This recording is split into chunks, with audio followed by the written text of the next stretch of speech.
Hello hello friends.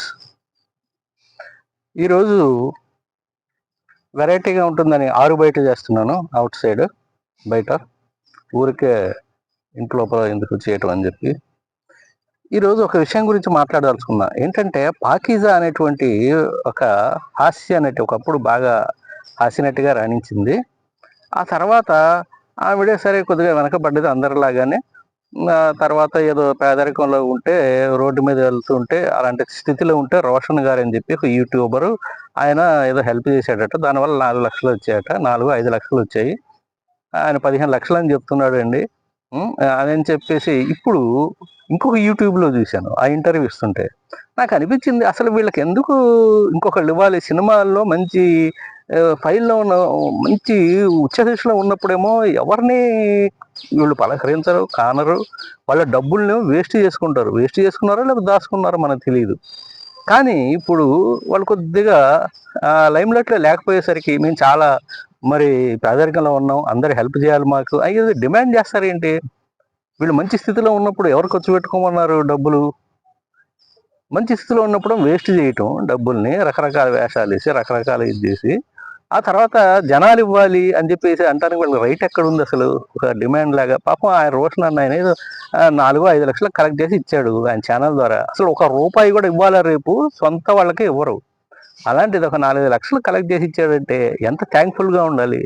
ఆవిడ చెప్తుంది 5 లక్షలు అని చెప్పి 15 లక్షలని 5 లక్షలు కలెక్ట్ చేసి ఇచ్చి నాకు 15 లక్షలని బయట వాళ్ళతో చెప్తున్నాడు అని చెప్పి ఆరోపిస్తుంది. నాకు నిజంగా అనిపించింది, ఎవరైతే హెల్ప్ చేస్తారో వాళ్ళకే పుల్లబెట్టే సమాజం అని చెప్పేసి మళ్ళీ అనిపించింది నాకు ఇట్లాంటి వాళ్ళని చూస్తుంటే. ఇవాళ రేపు సొంత వాళ్ళకే ₹1 చేయరు ఇవాళ రేపు. పోనీలే ఒక ఆర్టిస్ట్ అని చెప్పి చేశారు. ఆర్టిస్ట్ అని చాలామందిని చూస్తుంటానండి. కొద్దిగా లైమ్ లైట్లో ఉండటం తగ్గగానే సినిమాలు చాలామంది మాకు ఏమీ లేదు, ప్రజలు మాకు హెల్ప్ చేయాలి అది అని ఎందుకు వీళ్ళు వీళ్ళు ఏం సేవ చేశారని నాకు అర్థం కాదు. దేశానికి ఏమైనా సేవ చేశారా? సమాజానికి ఏమైనా సేవ చేశారా? పక్కవాడికి ₹1 ఇచ్చి ఉండరు బహుశా వాళ్ళు మంచి దశలో ఉన్నప్పుడు. వీళ్ళు ఒక రైట్ లాగా ఫీల్ అయిపోవటం. అసలు ఇలాంటి వాళ్ళని డిస్కరేజ్ చేయాలి అసలు ముందుగా. ఇది మన తిండి కూడా లేకుండా ఆ రోడ్ల మీద పాపం చాలా ముసలి వాళ్ళు, అసలుకి వాళ్ళు నడవని కూడా they're not able to walk on the road, అసలు పాకుతూ వెళ్తుంటారు. అలాంటి వాళ్ళకి సహాయం చేయండి ఏదైనా.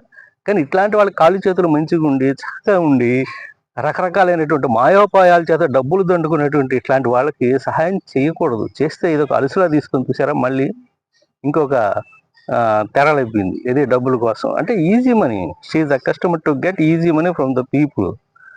This is very easy for him. ఏది నోరు ఉపయోగించడం కదా మాట్లాడుతుంది, అసలు గుక్క తిప్పకుండా మాట్లాడుతుంది, అంత చక్కగా మాట్లాడుతుంది. అసలు ఏదో ఆమె రైట్ ఏదో ఉన్నట్టుగా అక్కడ డబ్బులు ఎవరు ఇవ్వలేదని.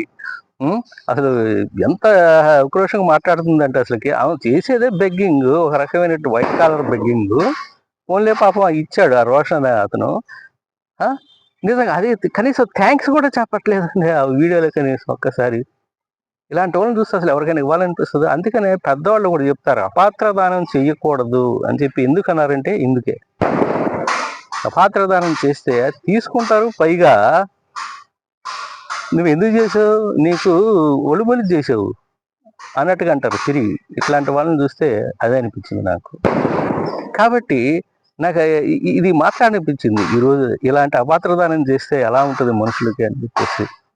నిజంగా ఎంతోమంది చక్కగా నటించి వాళ్ళకున్న డబ్బుల్ని ఇప్పుడు అది గవర్నమెంట్ ఉద్యోగం కాదు, ఇవాళ ఎలా ఉంటుందో రేపు ఎలా ఉంటుందో అని చాలా జాగ్రత్తగా దాచుకుంటారు చాలామంది డబ్బుల్ని. దాంట్లో ఇన్వెస్ట్ చేయటం, దాచుకోవటం అట్లా కదా. మరి అలా చెయ్యాలి. చేయకుండా ఇలా బెగ్గింగ్ చేస్తూ మళ్ళీ పైగా ఇచ్చిన వాళ్ళని తిడుతూ వేషాలు వేస్తుంటే ఎంత అసహ్యంగా ఉందంటే చూడడానికి. అసలుకి ఇలాంటి మనుషులు కూడా ఉంటారా అనిపిస్తుంది. తమిళనాడు వాళ్ళు అయితే ₹1 కూడా ఇవ్వలేదు. ఎందుకు ఇస్తారు? తమిళనాడు వాళ్ళు చాలా తెలివైన వాళ్ళు. నీ వేషాలను కనిపెట్టే ఉంటారు వాళ్ళు. ఎందుకంటే నువ్వు కొద్దిగా హాస్యనట్టుగా ఉండగానే ఈ పాకీజా అనేవాడి ఆ జయలలితకు ఎవరి తరపున మొత్తానికి అయితే రాజకీయాల్లో తిరిగి కొద్దిగా చికా చేసుకుంది వ్యవహారం. ఆమెకు తెలుసు, అది పేపర్లో కూడా వచ్చింది. దానివల్ల ఇతర రాజకీయ పార్టీలు ఏమైనా నొక్కేసాయి. క్యాడర్ కానీ ఒక ఇది లేదు కాబట్టి నిలదొక్కలేకపోయి, దానివల్ల కొద్దిగా దెబ్బ అయిపోయి సినిమాల్లో తగ్గిపోయింది. అలా రకరకాల కారణాలు ఉంటాయి. ఈ కారణాలు ఇంకా ఏమేమి ఉన్నాయో.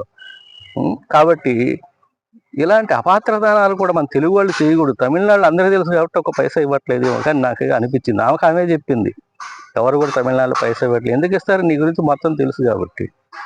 ఎవరు తెలివైన వాళ్ళు, ₹1 కూడా ఎలా వస్తుందో వాళ్ళకి బాగా తెలుసు. తెలుగు వాళ్ళని కొద్దిగా ఏదో పాపం అన్నట్టుగా ఇస్తుంటాం కానీ అది వాళ్ళకు ఉండదు. చాలా ష్రూడ్ పీపుల్ తమిళ్ పీపుల్, ఎదుటివాడిని వెంటనే కనిపెట్టేస్తారు. అదనమాట నువ్వు చేసేది కానీ చెప్పేది కానీ ఎందుకు అంత ఒక మోసం ఉందనిపిస్తూ ఉంటుంది చూస్తుంటే చాలామంది అనమాట.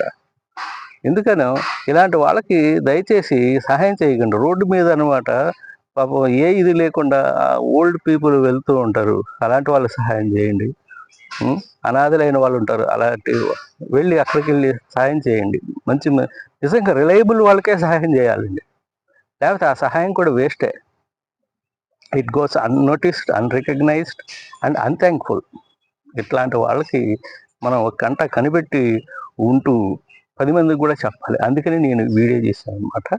Thank you very much for being with me. Have a nice day. ఈరోజు ఆరుబయట చేశాను, ఎలా ఉందో చెప్పండి వీడియో. అప్పుడప్పుడు ఇలా బయట అవుట్ సైడ్ చేస్తుంటాను ఒక వెరైటీ కోసం. Okay, thank you very much. Have a nice day.